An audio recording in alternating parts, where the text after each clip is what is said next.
서기관과 바리새인들에게 7가지 화를 선포하셨던 예수님이셨습니다. 그 예수님께서 이제는 그렇게도 품고 사랑하려고 하셨는데 거역하고 하나님을 대적하는 이스라엘과 예루살렘을 향하여 심판과 멸망을 선포하고 계신 말씀이 오늘 말씀입니다. 이렇게 예수님께서 사랑하는 예루살렘과 또 사랑하는 백성들을 향하여서 심판을 예고하고 선포하실 때에 마음이 편치 않으셨을 거예요.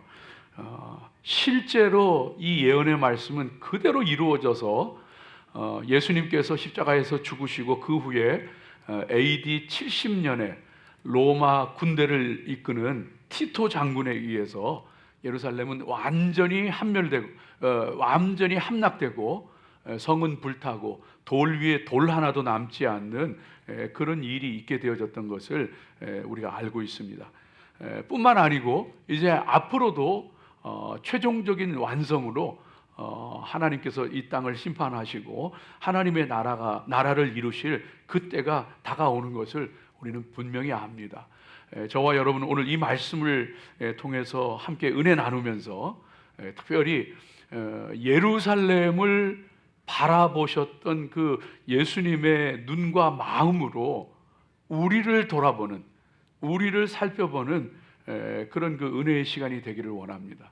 또 그것을 통해서 우리가 심판과 멸망의 길을 가는 것이 아니고 생명과 부흥과 축복의 길을 가는 우리 모두가 되어지길 주님 이름으로 축복합니다. 자, 오늘 말씀을 통해서 하나님께서 저와 여러분에게 들려주시는 말씀이 있어요. 그건 뭐냐 하면 첫 번째, 주님은 그때에도 예루살렘을 보시고 안타까워하시고 또 괴로운 마음으로 바라보셨는데 오늘도 주님은 우리를 안타까운 마음으로 바라보고 계십니다. 그래서 그런 예수님 앞에 우리가 정말로 새롭게 되어지는 귀한 은혜가 있으시길 축복합니다. 우리가 하나님 앞에 예수님께서 안타까운 눈으로 우리를 바라보시는구나 하는 것을 아는 것이 참 중요합니다. 오늘 말씀 37절 말씀을 한번 좀 같이 읽어보면요, 예수님께서 탄식하시는 말씀이죠. 우리 같이 읽어봅니다. 예루살렘아 예루살렘아 선지자들을 죽이고 네게 파송된 자들을 돌로 치는 자여, 암탉이 그 새끼를 날개 아래 모음같이 내가 네 자녀를 모으려 한 일이 몇 번이더냐. 그러나 너희가 원하지 아니하였도다. 저 예수님께서요 예루살렘을 보며 탄식하시는 저 모습은요, 여러분 어떤 모습이라고 생각하세요? 저렇게 예수님께서 심판을 예고하시면서 예수님께서 분이 나가지고 견딜 수 없는 분이 일어가지고 그 책망하시면서 예루살렘아 예루살렘아 선지자를 죽이고 네게 파송된 자를 돌로 치는 자야 하면서 막 심판을 예고하신 것, 그런 모습이 아닙니다. 예수님 그렇게 하지 않으셨어요. 저때 예수님의 마음은요 너무 괴로운 거예요. 너무 고통스럽고 너무 안타까운 거예요. 그렇게 사랑하는 백성들, 그렇게 사랑하는 하나님의 성전이 있는 예루살렘이 이제는 그 죄로 말미암아 멸망할 수밖에 없기 때문에 그것을 내다보시면서 너무나도 안타깝고 괴로운 마음으로 정말로 그들을 불쌍히 여기시면서 예루살렘아 예루살렘아 그렇게 선포하시는 예수님의 모습인 것을 보게 되어집니다. 여러분 저 말씀을 읽고 있노라면요, 도대체 그 당시 이스라엘이 어떤 모습이었기에 예수님이 저렇게도 정말로 탄식하시면서 안타까워하시면서 심판을 선포하고 예고하실 수밖에 없었을까 하는 생각이 듭니다. 이 이스라엘 사회가 도대체 어땠길래, 그래서 우리가 알 필요가 있어요. 그 당시 이스라엘 사회는요 정말 매우 불안정하고 굉장히 빈곤했습니다. 로마 제국의 지배를 받고 있었잖아요. 그러다 보니까 원래도 황량한 땅이에요. 광야예요. 대부분이 광야예요. 그러니까 원래도 살기 힘든데 로마 정부가 지배를 하게 되어지니까 더 빈곤하고 더 고통스러운 그런 삶을 살았던 때입니다. 뿐만 아니고 빈부격차가 너무 심했어요. 그래서 예루살렘에 있는 사람들과 농촌에 있는 사람, 지방에 있는 사람들, 또 지배계층과 평민들, 그리고 가진 자와 못 가진 자의 그 격차가 너무나도 컸습니다. 그래서 가난을 벗어나기가 너무 힘들고 어려운 상황이었습니다. 그래서 많은 사람들이요, 자기 땅 하나도 없이 남의 그 소작농으로 남의 밭을 갈고, 그리고 그것을 통해서 얻어먹고 또 빌어먹을 수밖에 없는 그런 어려운 상황이었습니다. 빈부의 격차가 굉장히 심했어요. 뿐만 아니고 세금이 그들의 어깨를 짓눌렀던 거예요. 로마 정부가 수탈하는 거예요. 그러니까 세금을 걷어서 다 걷어들이고 또 조공을 받게 되어지고, 뿐만 아니고 거기다가 종교적으로는 또 11조를 내는데, 그 11조도 성경에 있는 것만 내는 게 아니라 바리새인과 같은 사람들은 성경에 그 없는 것까지 찾아내가지고 만들어가지고 박하와 회양의 회양과 근처의 11조까지, 원래 11조는 곡물과 열매와 이런 것만 바치는 건데 그런 것까지 다 찾아내가지고 그 바치게 하고, 그래서 그 세금이라고 하는 것이 말할 수 없었고, 뿐만 아니고 거기에다 또 성전세를 내야 됐어요. 성전세를 다 내야 되고, 그런 그 상황 가운데에서 가난한 사람들은 극도로 살기가 어려워지고, 농사 짓는 사람들, 일꾼들의 수입의 60%가 이 그 지배계층에게로 돌아갔다 그래요. 그래서 특별히 예루살렘에 있는 제사장 계층들, 또 지배계층, 이런 사람들은요 호의호식하고, 가난한 사람들은 극심한 가난 가운데 살아가는 그런 그 모습인 것을 볼 수 있어요. 그래서 돈이 있으니까, 돈이 남으니까 뭐해요? 이제 이자 놀이를 하는 거예요. 고리대금업을 하는데 요즘에 이자가 뭐 7%, 8% 그러니까 못 살겠다 그러고 그러잖아요. 그런데 그 당시에 율법에는 돈을 빌려주고 이자를 받지 못하게 돼 있어요. 그런데 돈을 빌려주고 이자를 받는데 무려 1년 연리 24%를 받았습니다.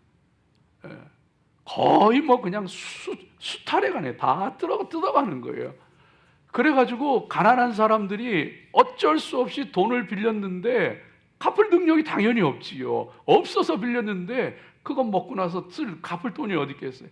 그러니까 가진 자들이요, 그러면 네 몸이라도 팔아서 갚아라. 네 자식이라도 노예로 팔아라. 네 아내라도 노예로 팔아. 그 예수님 비유에 제가 지금 한 얘기들이 다 들어있어요. 다 들어있어요. 예수님 비유 가운데 밭을 갈자니 힘이 없고 또 빌어먹자니 부끄럽구나. 이스라엘 사회 상황이에요. 그런 것 가운데에서요 고리를 뜯어가고, 그리고서는 처자식은 다, 그래서 그 돈을 갚지 못해가지고 친구에서 얻어 터지고 갚을 때까지 옥에 갇히고, 그런 그 친구 얘기도 나오잖아요. 자식과 아내도 다 노예로 팔려가고, 이런 사회가 되어졌던 거예요. 뿐만 아니고요, 그렇게 살기 어렵고 괴로운 세상이다 보니까 병자들이 넘쳐났어요. 병자들이 넘쳐나고 정신병자들이 넘쳐나고, 그리고 정말 병자들이 우글우글거리고 집이나 겉옷이나 할 거 없이 다 저당 잡히고, 그리고서 그 노예가 되고 살아가고, 이러다 보니까요 정신병자들도 넘쳐나고, 예수님 성경의 말씀이요, 그래서 이게 그 사회를 우리가 바로 볼 수 있게 만들어요. 그래서 귀신 드시는 사람이, 그래 병자들이 그렇게 몰려들었구나, 이게 다 나오는 거예요. 다 나오는 거예요. 그러니까 사람들이 살기가 어려우니까 이제는 도둑으로 변신합니다. 그래서 광야의 굴 속에 숨어가지고 도둑들이 출몰하기 시작하고, 나중에는 그 도둑들이 연합을 해가지고 지배계층을 공격하기 가진 자들을 공격하기 시작하고, 거기에서 자칭 왕이라고 하는 사람도 나오고 메시아라고도 하는 사람이 나오는 거예요. 거짓 메시아들도 막 나오는 거예요. 예수님 당시에 이 모습이라고 하는 것이 말할 수 없었던 거예요. 말할 수 없었던 거예요. 사람들은 노예로 팔려가고, 또 그런 반란이 일어나니까 로마 군대에서 그걸 진압하고, 그러니까 남자들 죽고 수많은 과부들이 생겨나고, 과부들은 그 당시에 혼자 살아갈 수가 없는 사회예요. 요즘처럼 직장을 가지고 정상적으로 살아갈 수 없는 사회예요. 수많은 과부가 넘쳐나고, 그래서 종교적으로 회개를 외치고 그 타락하고 부패한 이스라엘 사회에 회개를 외칠 때에 선지자를 향하여 돌을 던지고 심지어 예수님도 십자가에 못 박아 죽이고, 그게 그 당시의 모습이었던 거예요. 그 모습을 예수님께서 바라보시면서 너무너무 마음이 아프셔가지고 너무너무 사랑하는데 이제는 가만히 들 수가 없어가지고 하나님께서 심판을 예고하셨는데 그 말씀을 선포하면서 마음이 괴롭고 안타까워서 견딜 수 없는 게 예수님의 마음인 거예요. 여러분, 주님은 오늘도 이 땅을 바라보시면서 눈물 흘리고 안타까워하고 계세요. 내가 평안하든지 잘 먹고 잘 살든지 뭐 아무 문제 없이 지내든지 그런 거 관계없이, 세상이 얼마나 밝고 환하든지 관계없이 예수님은 지금도 세상을 바라보시면서, 이 땅 바라보시면서 눈물 흘리고 안타까워하고 계세요. 어떻게 이 세상이 이렇게 악하여져 가고 어떻게 이 세상이 이렇게 하나님에게서 멀어져 가는지 이제는 도저히 더 두고 볼 수 없는 심판의 길로 치닫고 있기 때문에 안타까워하고 계신 거예요. 여러분, 지금 프랑스 파리에서 올림픽이 진행이 되고 있는데, 여러분 뉴스를 통해서 다 보셨겠지만은 여자 권투 시합이 있는데 이 알제리의 이마네 캘리프라는 사람이 이 사람이 올림픽에 나왔는데 그 남다르게 강한 거예요. 근데 이 사람이 여자는 여자인데 여자가 아니에요. 여자는 여자인데 여자가 아니에요. 그래가지고 이탈리아 선수 하나는요, 한 대 맞고는 그냥 46초 만에 그냥 기권해버렸어요. 사실은 그 이마네 캘리프라고 하는 사람이 사실은 이 사람에게 잘못이 있다기보다는요, 이 사람은요 엄밀히 얘기하면 그 트랜스젠더가 아니에요. 이 사람은요 엄밀히 얘기하면은 여러분 그 혹시 아시는지 모르겠는데 간성인이에요. 간성인, 인터섹스, 간성인이에요. 염색체 유전자 이상으로 이 사람은 남자의 염색체를 XY 염색체를 가지고 있는 거예요. 이 사람은 남성 호르몬이 굉장히 높은 사람. 이게 사실은 남자인 거예요. 이 사람의 성기는요 남자 것도 있고 여자 것도 있는 거예요. 여러분, 이거 프라이버시인데 이런 것까지 얘기해서 죄송한데 여하간 그런 거예요. 그러다 보니까 이 사람은요 사실은 잘못이 없어요. 이 사람은 태어날 때 그렇게 태어났는데 그 사람 잘못이겠어요? 우리가 그 사람 나쁘다 그러면 안 돼요. 우리가 그 사람 못됐다 그러면 안 돼요. 그런데 문제는 IOC예요. 국제올림픽위원회예요. 작년에 세계 권투협회에서 이 사람이 세계 선수권 대회에 나갔을 때에 젠더 엘리저빌리티를 했는데, 이 사람이 여자인가 남자, 여자 시합에 출전할 수 있는 사람인가 평가를 했는데 안 된다 그래가지고 참석을 못했던 사람이, 작년에 여자 선수 그 시합에 못 나갔던 사람인데 IOC에서 그걸 받아준 거예요. 그러고서 시합을 하는 거예요. 그러니까 우리는요 이 이마네 캘리프라고 하는 사람을 비난하고 공격하고 그런 게 아니에요. 이 시대 정신을 한탄하고 안타까워해야 되는 거예요. 남자도 여자도, 여자가 내가 남자라고 그러면 그 사람 남자고요, 남자가 자기는 여자라 그러면 그 사람 여자가 되는 세상이에요. 얼마 전에는 여러분 잘 아시는 것처럼 미국 그 대학 수영 그 선수권 대회에서 남자가 여자 대회에서 우승을 했어요. 2년 전에. 근데 이 사람은요 트랜스젠더예요. 남자인데 여자가 된 사람인데 우승한 거는 남성도 제거를 안 했어. 고추 달고 여자 대회에 나간 거야. 그러고 우승을 했어요. 이런 세상이 돼버렸어요. 뿐만 아니고 사이클 대회, 여자 사이클, 미국에서 전부 있는 일, 여자 사이클 대회 트랜스젠더들이 참석해가지고 여자 사이클 대회 1, 2등 한 게 전부 여자, 트랜스젠더, 그러니까 여자인 거예요. 원래는 남자인데 여자인 거예요. 일리노이 주에서 작년 10월에 사이클로스 챔피언십에서 1등, 2등 한 게 전부 트랜스젠더였어요. 사랑하는 여러분, 세상이요 하나님께서 오늘 이 세상을 바라보면서요, 너무 안타까워하고 너무 마음 아파하고 너무 괴로워하시는 거예요. 저와 여러분이요, 그래서 여러분 요새 그 영어로 walk라는 말을 많이 씁니다. walk. 발음이 잘 안 되는데 우리 한국 사람들이 W 발음 잘 안 돼요.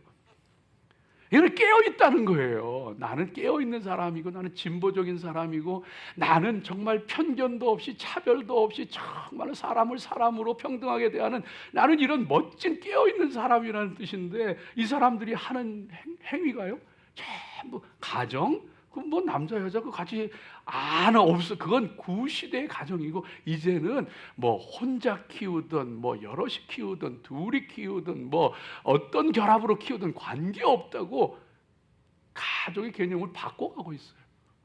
마약 그거 정부에서 규제할 게 아니야. 여러분, 마리화나가 합법화되는 게 다 그래서 오크들이 하는 일. 그거 그래서 그건 정부가 관여할 일이 아니고 그건 인간의 즐거움과 유희를 위해서 한 거야.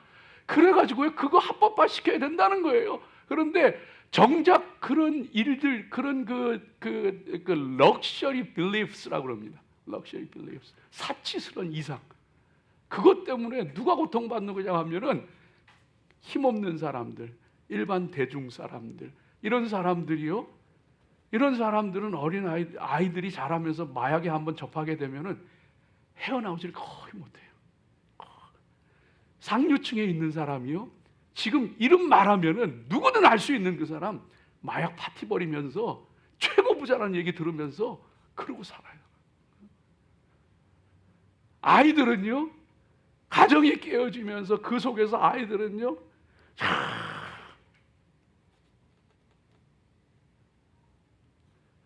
어답트된 아이들 가운데 60% 이상이요, 감옥에 간대요. 우리 믿음의 사람들이 하나님 앞에 정말로 이 땅을 바라보면서 예수님의 마음으로 바라볼 수 있는 저와 여러분 되어지길 주의 이름으로 축복합니다. 우리 자신들을 바라봅시다. 우리 자신들을 바라보면서 주님께서 뭘 안타까워하실까? 선지자들을 죽이고 네게 파송된 자를 돌로 치는 자요, 하나님에게서 점점 멀어지고 하나님 말씀 듣기 싫어하고 하나님보다는 세상이 더 좋고 내 육신대로 살고 싶고 내 꿈과 야망을 이루고 싶고 하나님 안타까워하고 계십니다. 하나님 그런 우리들의 모습 바라보면서요, 괴로워하시고 그 마음 가운데 정말로 통탄하시는 그런 하나님의 모습인 것을 우리가 보게 됩니다. 여러분요, 하나님의 말씀을 전하거나 하나님의 일을 하는 사람들과 불편한 일이나 불미스러운 관계에 들어가지 마시기 바랍니다. 하나님께서 안타까워하셔요. 여러분, 누군가가 여러분에게 바른 말 하는 것 때문에, 그것 때문에 그 사람과 등지고 마음 상하고 미워한다면은 그거 하나님께서 안타까워하셔요. 하나님께서 정말로 우리를 바라보며 안타까워하시는 거예요. 잠언 말씀 가운데 보니까 교만한 자는, 악한 자는요, 자기에게 충고하고 권면하고 좋은 말을 하는 사람도 미워한다 그랬어요. 그게 악한 자의, 교만한 자의 특징이라 그랬어요. 우리 개인적으로는요, 여러분, 하나님이 우리의 뭘 보시면서 안타까워하실까요? 아직도 팔팔하게 살아있는 내 성질을 보면서 안타까워하실지도 모르겠어요. 육신적이고 세상적으로 생각하고 살아가는 우리 모습 보며 안타까워하실지도 모르겠어요. 하나님의 손에 붙들려야 하는데 그렇지 않고 내가 내 인생의 주인 노릇하고 내 마음대로 살아가는 그 모습 보며 안타까워하실지도 모르겠어요. 그래서 저와 여러분이 돌이켜야 합니다. 주님이 안타까워하실 모습이 있다면은 돌이켜야 합니다. 정말로 주님 앞에 한 사람이 예수님 찾아와서 그러는 거예요. 예수님, 내 형제에게 말해서 아버지 유산 나하고 좀 나누게 해주세요. 내 형이 말도 안 되는 짓거리를 하고 있어요. 누가 나를 너희의 재물 나누는 자로 세웠느냐? 우리가 예수님 믿으면서 그저 예수님 어떻게 해서든지 나한테 이득이 되고 좋은 일만 생길 수 있도록 그렇게 믿고 있다면 주님께서 안타까워하셔요. 서로 높다고 내가 크다고 싸우는, 심지어 예수님이 이제 곧 십자가를 지시는데 그 밤에 싸우는 제자들을 보시면서 예수님께서 대야에 물을 떠오셔가지고 직접 그 제자들의 발을 씻겨주신, 그 제자들의 발을 씻겨주신 그 모습 바라보면서 얼마나 안타까우셨을까. 이제 십자가를 지러 이제 나가셔야 되는데 제자들은 서로 크다고 높다고 싸우는데, 오늘 우리들이 별것도 아닌 것 가지고 네가 잘났다 내가 잘났다 하며 싸우고 미워하는 모습 보면 주님이 얼마나 기가 막히실까. 베드로는 예수님 십자가를 지시기 위해서 가시는데도 겟세마네 동산에서는 깨어있지 못하고 깊이 잠들었고 있고, 예수님 체포당하실 때에는 검을 휘둘러서 그 대제사장의 종의 귀를 잘라버리고, 그런 그에게 예수님께서요, 칼을 가지는 자는 칼로 망한다, 힘으로 뭘 어떻게 해보려고 하고 어떻게 해서든지 내 의지로 내 마음으로 살아가려고 하는 그런 우리들의 모습을 보면서 때때로 큰 소리 치며 때때로 잘난 척하며 살아가는 우리 모습 보며 하나님께서 마음 아파하시는 거예요. 우리가 살 길은 분명합니다. 주님의 품 안으로, 주님의 날개 안으로 들어가는 거예요. 암탉이 병아리를 품으려 한 것이 몇 번이었더냐. 암탉이 병아리를 품으려고 한 것처럼 내가 너희를 품으려 한 것이 몇 번이었더냐. 주님 안으로, 하나님 앞으로 가까이 나가고 하나님의 품 안으로 나가고 정말로 주님 말씀 앞으로 가까이 나가고 그렇게 살 때 거기에 우리의 살 길이 있는 줄로 믿습니다. 하나님의 품, 하나님의 날개 안에 거할 때에, 아래 거할 때 거기에서만 살 길이 있고 거기에서만 생명이 있는 줄로 알고 하나님 말씀에 귀 기울이고 하나님 앞에 나오고 하나님과 동행하며 하나님의 품 안에 거하며 살아가는 우리 귀한 성도들 되시기를 주님 이름으로 축복합니다. 두 번째, 오늘 말씀 가운데 저와 여러분에게 들려주시는 것이 있는데요, 예수님은 다시 오실 것이고 하나님의 심판이 있을 겁니다. 그러므로 이제부터가 중요합니다. 39절 말씀 보여주세요. 39절 같이 읽습니다. 내가 너희에게 이르노니 이제부터 너희는 찬송하리로다. 주의 이름으로 오시는 이여 할 때까지 나를 보지 못하리라 하시니라. 이제 우리 주님께서 다시 오십니다.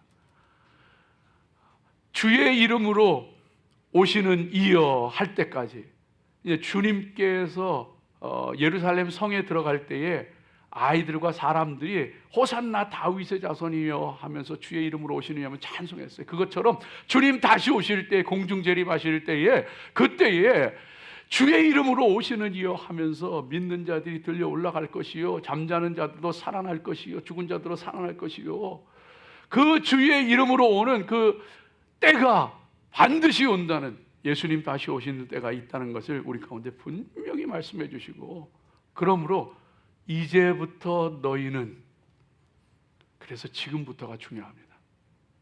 지금 이제부터 내가 어떻게 사느냐에 따라서 주님 다시 오시는 그때에, 혹은 내가 주님 앞에 서는 그때에 주님이 내 앞에 심판자로 서시게 되어질지, 아니면 나의 구원자여 승리의 왕으로 서시게 되어질지 그때 결정되어진다는 거예요. 그래서 이제부터가 중요한 거예요. 내가 어떻게 살아야 할 것인지가 중요하다는 것을 오늘 성경 말씀이 저와 여러분에게 분명하게 들려주고 있습니다. 사랑하는 여러분, 세상이요 놀라울이 많지, 옛날에 이렇게 얘기했거든요. 근데 지금은 무섭게 변해가고 있어요. 이 세상이 어떻게 될까 무섭습니다.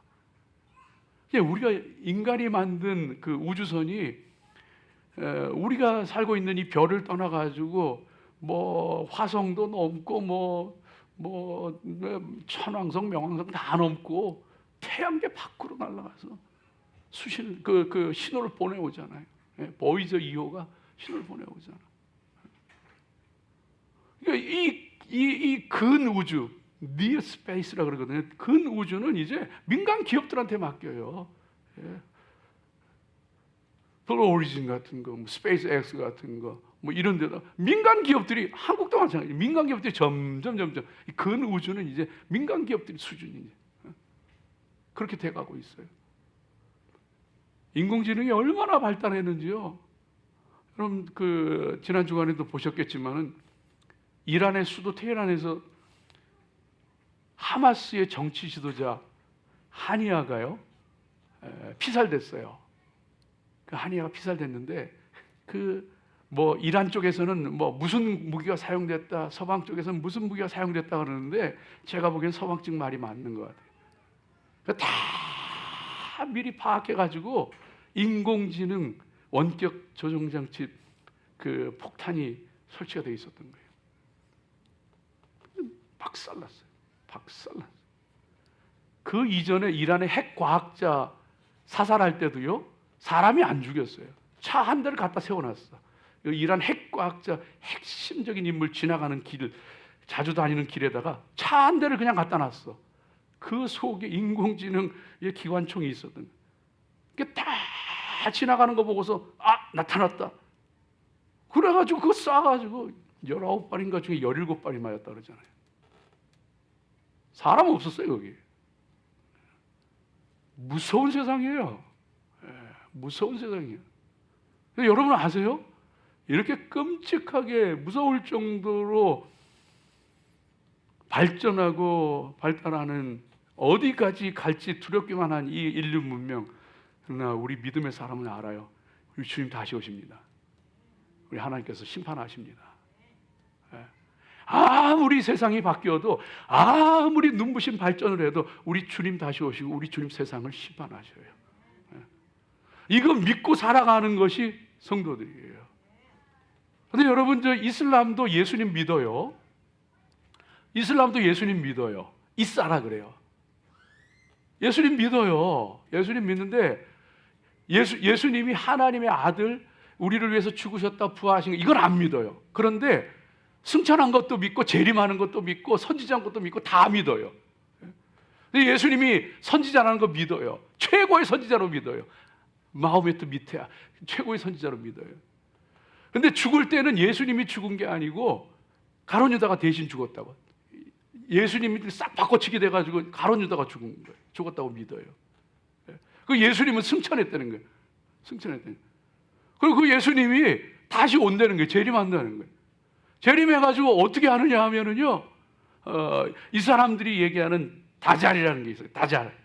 이 다잘이 뭐냐 하면은요, 이거는요, 무슬림들을 크리스천이 되게 하는 사람들, 무슬림들을 전도해가지고 예수 믿는 사람 되게 하는 사람, 이 사람들을 다잘이라 그러는 거예요.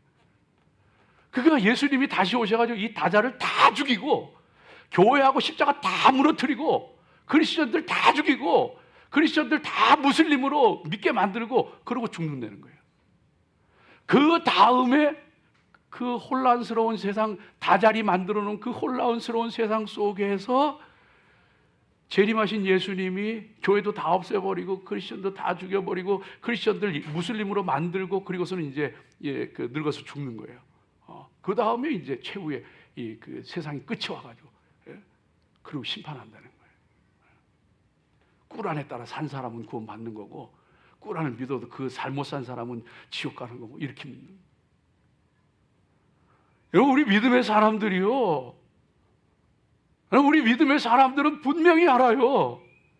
예수님께서 나를 위해서, 하나님의 아들이신 예수님께서 이 땅에 오셨고, 나의 죄를 대신해서 십자가에서 피 흘리시고 죽으셨고, 부활 승천하셔서 그 주님께서 다시 오셔서 영원한 하나님의 나라를 이루실 것을 확신하고 살아가는 거예요. 그게 크리스천이에요. 이것을 믿는 것이 우리들인 거예요. 그래서 이제부터가 중요한 거예요. 이제부터 너희는 찬송하리로다. 저 말씀이요, 여러분, 그래서 한편으로는 심판에 주러 오실 것이라는 말이지만, 한편으로는요, 저 성경 말씀, 시편의 말씀을 인용한 것처럼 그때 정말로 하나님을 대적하던 그런 유대인들이 회개하고 돌이켜서, 그때는 정말 주의 이름으로 오시는 이여 하면서, 그때는 정말로 하나님의 선민으로 회복되어지는 그런 모습을 노래하는 거다, 그렇게 해석하기도 하거든요.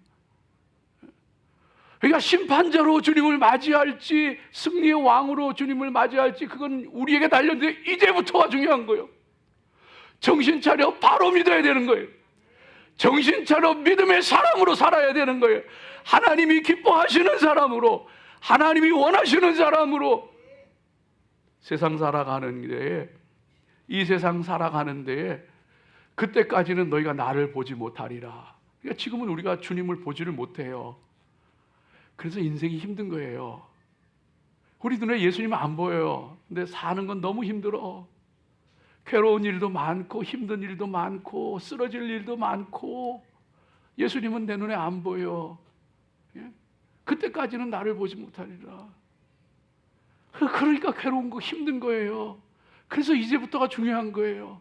예수님 눈에 안 보이지만 눈에 보이지 않는 성령님께서 오늘 나와 여러분의 심령 가운데 임하시고 넘어졌을 때 이렇게 세워주시며 슬프고 괴로울 때 위로해 주시며 다시 주님 나라 바라보게 하시며 그때의 찬송하리라 주의 이름으로 오시느니 하며 주님 앞에 설날을 기억하며 살아가도록 성령님께서 오늘 우리 가운데 역사하시는 거예요.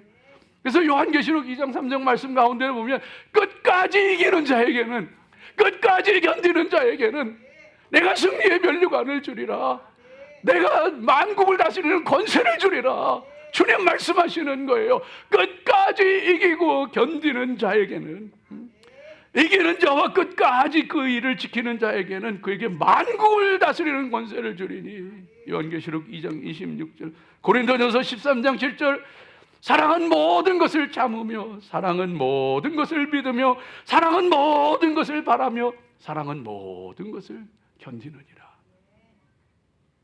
잘 인내하시기 바랍니다. 끝까지 인내하세요. 끝까지 견디세요. 끝까지 참으세요. 끝까지 승리하세요. 인생이 괴롭고 힘든 것 같지만 누구 하나 수월한 인생 사는 사람은 그리 많지 않아요. 내 인생은 나에게 누구나 다 어려워요. 남들 못지않게 어렵게 느껴지는 거예요. 주님 안에 잘 끝까지 승리하시기를 주님 이름으로 축복합니다. 마지막으로 세 번째 말씀이요, 집을 잘 세워나가십시오. 집을 잘 세워나가십시오. 여러분 오늘 38절 말씀 한번 좀 보여주세요. 같이 읽습니다. 보라, 너희 집이 황폐하여 버려진 바 되리라. 저 집은 당연히 예루살렘이고 예루살렘 성전이고 예루살렘 성이고 이스라엘이고 이스라엘 백성들 얘기하는 거예요. 너희 집이 황폐하여 버려진 바 되리라. 실제로 그런 일들이 일어났거든요. 근데 우리 믿음의 사람들요, 내 믿음의 집 잘 지켜야 돼요. 우리 가정 믿음으로 잘 지켜야 돼요. 우리 교회 잘 지켜야 돼요. 우리 살아나가는 나라들, 우리 살아나가는 교회 지켜나가야 돼요. 이 귀한 일들이 저와 여러분 가운데 허락되어진 거예요. 흥망성쇠는 아버지 하나님께 달린 거예요. 힘들 수는 있어도 어려울 수는 있어도요, 끝까지 견디는 자는, 끝까지 참는 자는 승리하리라. 내 집을 잘 지키고 내 믿음의 집을 잘 지키고 내 가정을 잘 지키고 내 교회를 잘 지키고 내 나라 민족을 위해서 깨어 기도하고 하나님의 사람들로서 세워져 가야 되는 거예요.